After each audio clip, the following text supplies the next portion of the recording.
Rwagasore namubonamwo kandi ndabonamwo itunga ry'abarundi bose.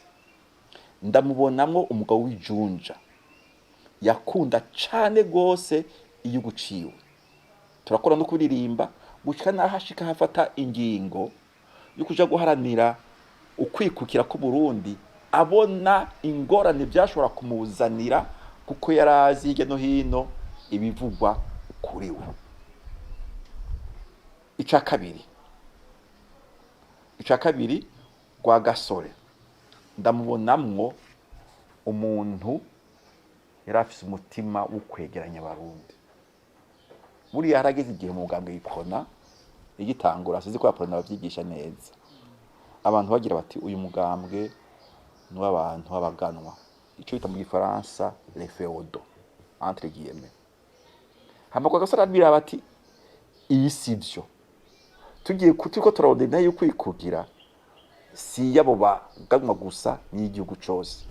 Acara kuri uko ashoboye kose yakoresheje uburyo bwinshi kugira aho yegeraniza mugambwe yipfona abava mu baganwa, mu batutsi, mu bahutu, mu bantu bato bato. Uwo mugambwe w'abantu bato bato koko atavyuka byumva, akegeranya abantu.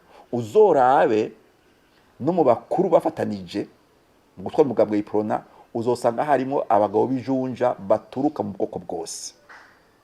Uravye Mirerekano, uravye Ngendandumwe, uravye Muhirwa, uravye Nyamoya, uravye Bamina, uravye n'abandi ubona ko abantu baturuka mu bwoko bwose kandi bagira ijunja.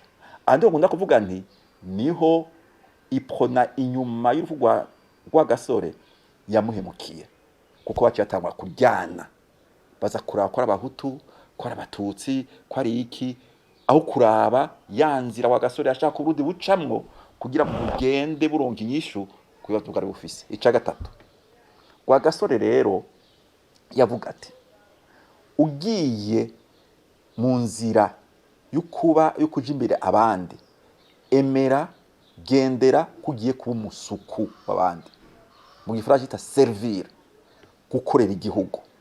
Utaja kuraba ngo mbega nzohembwa ifaranga bingana iki, cyangwa tuza kuraba cyane cyane ngo ninashikayo nzokoresha ubwo bushobozi bampaye kugira nikwegereko. Ivyo Rwagasore yavuga ati mumenye ko ari bibi, kandi ngaha anukuri nukubishimira ko cyane gose. Igihugu leta yacu imunzwe n'ubusuma, imunzwe n'ukwikwegera,ko uzorabe ico gihugu kiri urasanga kiba kiriko kiriyahura, hagira ingorane ziza ugasanga ntigishobora kuzirengana. Sintanze akarorero nganda ashobora gutabororo bwinshi jewe nzi ivyo Rwagasore yarwanya. Ica kane Rwagasore yari umuntu mu migenderanire y'u Burundi yari afise inzira abo n'abantu bocamwo. Yaravuga ati ego ababirigi bahora badutwara, mugabo tugiye kwikukira, tugiye kwitwa abana basohotse, muradusohoye turakuze, ubu rero tuzovuga ratungana. Rwagasore akubwira ati abanyatanganyika kwa Nyerere ndabona yuko ari abantu bafise ukubona kure twokorana. Rwagasore akubwira ati ibintu biri mu Rwanda abanyarwanda batangucanamwe abato n'abatutsi muragabe tubikigira igihugu. Yarabivuga.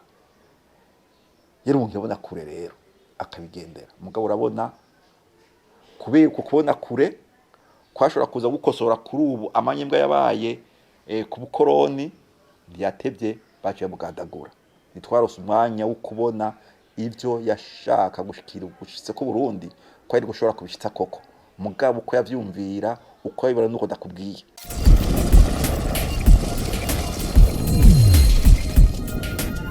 Habuze ko Abarundi twitunganya. Tumaze imyaka 61 twikukiye.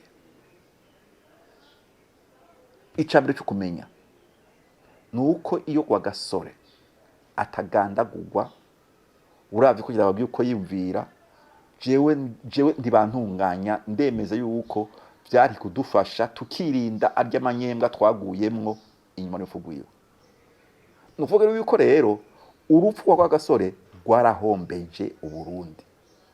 none urwo rupfu ni bande barufise mu uruhara mu kugwiyumvira kubera inyungu zabo, uruhara mu kurutegura, uruhara mu kurushira mu ngiro, mbere n'uruhara no kuzimagiza abarundi ngo nitwigere turondera ingene hashitse abantu biyumvira kwisha kwa Gasore.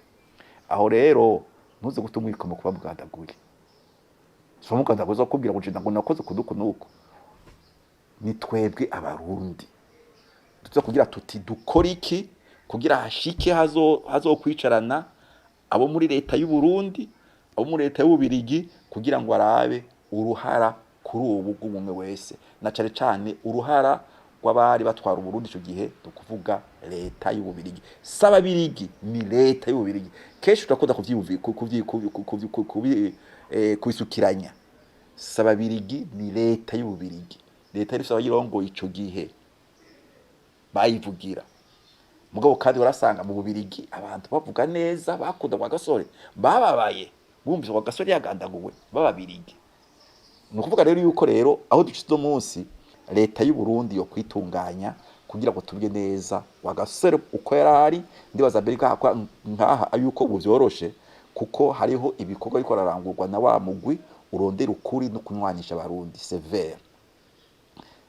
Byo bavyiza yuko ushize habona ibiraba kwa Gasore, ibiraba urupfu rwiwe maze gutohoza, hanyuma tukaraba icokogwa kugira koko tubone neza uruhara rw'umwe wese, uruhara rwa leta y'ububirigi n'uruhara rwa Burundi bamwe bamwe.